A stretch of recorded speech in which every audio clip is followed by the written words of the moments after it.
Good morning, everyone. The parallels in driving today to the general crypto market are insane. I had to re-record this because potty mouth came out. The person is now trying to pass me on the left, and yeah, man, talk about filling up a stereotype. I got cut off and everything else. So yeah, I got to do it again. So today is Tuesday, 29th of April, 2025, and Doomcuff is passing me on the right. I'm doing 70 in a center lane. I got trucks behind me with Doomcuff. Oh, New Jersey. Oh, and another one. Oh, another know-it-all. Driving a dealer vehicle. I'm telling you, ladies and gentlemen, these people are insane. And it reminds me of the crypto market because, quite simply, people are acting erratically and irresponsibly. And it reminds me so much.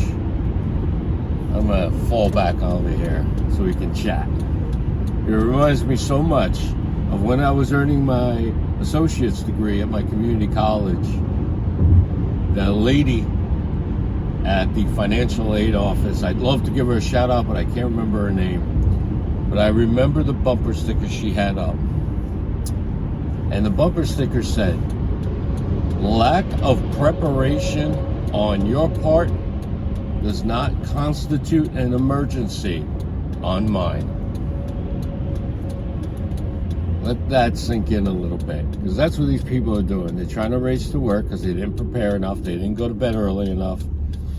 And they're racing in. They're telling themselves that they're tired, that they need a cup of coffee, etc. and so on. Meanwhile, they're not tired. I just did double last night. My guy needed me to stay, and he's an awesome dude, so I stayed. Met my other guy there, an awesome dude I haven't seen in months. Love the guy. It was great catching up with him as best I could before I drove home. But why am I bringing all this up? Because it's about one of the most fundamental principles, and I've discussed it before, and all you G's know this.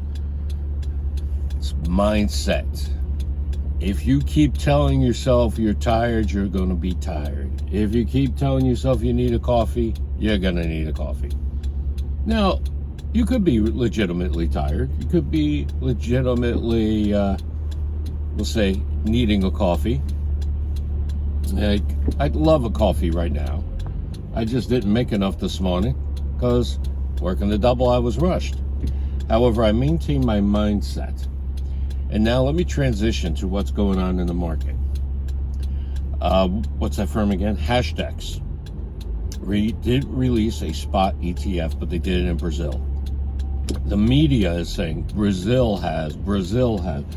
It's not Brazil. The country of Brazil, as a sovereign nation, did not release it. It was something done by, I believe it's an American company, but a Hashdex, ladies and gentlemen, look them up. And they put it up in Brazil. Now, all the media talk aside, let's also look at the Bloomberg interview that's floating around. Talk about a propaganda machine. All of the media is a propaganda machine. So if you see it on the lamestream media, just consider it entertainment. Because while I watched the show, and it's literally a show, you had all the role playing by the anchors. And that's what it is, ladies and gentlemen. It's role playing. And I could say something about that, but park that. What they're trying to do is sell you on crypto. And if you really listen to their words, you're going to hear the plan. Now, the gentleman who was speaking, I don't think it was Atkins. I'm going to say it was the other guy. The czar was talking about, oh, it's years out. Oh, now that means their plan is, unless something happens, it's going to take a couple of years to come online. Or at least that's how they're selling it. I personally agree with Rich over at Common Sense Crypto that they are way more ahead than they let on.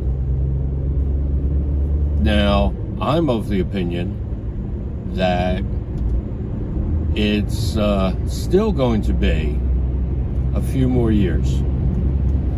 My thought is within about, say, 3.5, everything will be done. Now, why do I say that? Because, like I said, AI needs to run this big boy. We need the AI to interact with the blockchain, ladies and gentlemen. We're going to get stuff online to part you from your money. ETFs are not something retail wants to participate in. They're going to try to sell this up to you. Do not buy. You know, it's kind of like for a car, you're best off with, like, say, a cruising sedan like this one, but they're trying to sell you on a sports car. Yeah, you might be able to handle a sports car. I can. I've driven sports cars, but that's not ideal for your mission, your use case. What the pilots call the mission. If you're a private pilot, you recognize your mission. For example, flying from Boston to New York, Boston to Maine. Now, those are somewhat different in their missions, but that's the idea. Like, you could be a guy who owns a house in Maine. You're a very wealthy man or woman, but you're going to regularly fly into Boston for meetings once a week because you got that high-end job and everything else. When in that scenario, that is your mission. Now, ladies and gentlemen, recognize your own mission. Your own mission is massive success as a retail investor. You're going to attempt to secure your future off of crypto. You're doing that now, as a matter of fact. That's why you're watching this channel. ETFs are not for retail, in my opinion, unless you are well versed in trading beyond day trading, swing trading, and all that. ETFs, that's where the big boys are. They got on their big boy pants and their big girl dresses, and they're there to play. If you don't have the savvy, walk away. I walk away from that. I don't care. I'm a very well-versed guy in crypto world. I know my economics inside out, but I don't play with the ETF. So I am definitely suggesting that if you're looking at ETFs, you better think hard about it. You better know yourself and your mission. So now let me dial it back to that Bloomberg interview. It's my impression, and it's my humble opinion, my impression only, and nothing I say is financial advice nor advice of any kind. They are trying to sell us on these traditional vehicles. You don't need an ETF. It just goes to show their understanding of crypto is, we'll say, limited. They have not been in crypto world for a very long time.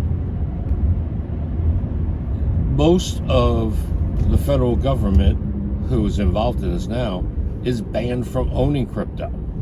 SEC people are banned from owning crypto. They're banned from owning something that they're trying to legislate. That makes no sense to me, ladies and gentlemen. So I cannot trust the legislature or not legislature, regulators who don't know about a particular product, nowhere near what I know about it, try to tell me what's good for me. But I'm expected to watch television, lamestream media as I call it, and let them tell me what's a good investment vehicle? No. So I really wanted to harp on this. I saw it from Nick over at Encash Official today. Nick's a great guy, solid dude. So definitely give his channel a follow as well. Encash Official. I'll tag the guys in the. I'll try to tag them in the title. Or at least in the description, something. But I'm sorry to harp on this, and I know a lot of you probably dropped off already. But, ladies and gentlemen, these, what they call sophisticated instruments, in my opinion, are not sophisticated. They're hardly an instrument, and they're just designed to part you from your money. It's picture, I'll call it bingo for big boys. Because that's, to them, that's their throwaway money. To you and I, that's the overtime, like the overtime I worked last night. So this channel is not for them. This channel is for people like us. We work hard, we bust our ass, and we got what we got through hard work, dedication, and mental focus. So we're not here to lose our money.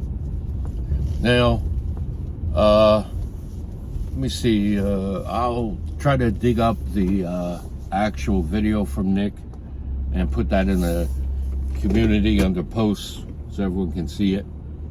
And oh yeah, and there was a short from Kevin Cage. I'll try to dig that up and put that in too. But all right, ladies and gentlemen, remember, we gotta stick it to the man and not to each other. And that's it. I'm gonna go. Oh shoot, I'm late. All right, I'll talk to you guys later. Peace.